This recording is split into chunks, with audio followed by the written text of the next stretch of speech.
Jabir bin Hayyan. Iran के शहर तूस में पैदा होने वाले जाबिर बिन हयान की वजह शोहरत कीमिया के हवाले से गैर मामूली है। इसी हवाले से उन्हें अबू अल कीमिया यानी कीमिया का बानी कहा जाता है। अल हसन बिन हसीम। हसन बिन हसीम के नजरियात आज भी हमारे जदीद दौर में बहुत सी इजादात का मरकज हैं। इनके किए गए तजर्बाती तरीके आज भी सनत का दर्जा रखते हैं।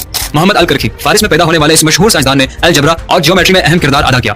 मोहम्मद बिन मूसा अल ख्वारिज़मी। इंसानी तारीख के सबसे बड़े और अहम साइंसदानों में इनका शुमार होता है, जो अरब हिंद अलजबरा के तसव्वुरात यूरोपीय रियाजी में मुतारिफ कराने के लिए मशहूर थे। अबू बकर अल राजी। फलसफा और तिब में उन्होंने मिसाली कारहाय नुमाया अंजाम दिए, जिनकी वजह से साइंसी खिदमत के हवाले से इस्लामी तारीख में नुमाया स्कॉलर्स में उनका शुमार किया जाता है। अबुल कासिम अल ज़हरावी। जराहत और अमराज चशम के हवाले से अबुल कासिम की खिदमत नुमाया है। उन्होंने तिब में महारत हासिल की और इस मैदान में दुनिया को अहम नजरियात पेश किए।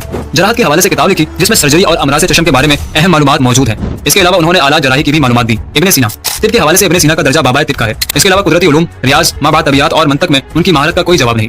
इब्ने अल नफीस। इब्ने अल नफीस एक मशहूर तिब्बी साइंसदान है। उन्होंने इस हवाले से मुतादिद किताब लिखी जो तिब की तारीख में इंतहाई अहम है। तिब के मैदान में अरब माहिरीन इब्ने अल नफीस ने खून की गर्दिश के तरीके कार के हवाले से अपनी नौयत की सबसे पहली तशरीह की, जो इस मैदान में की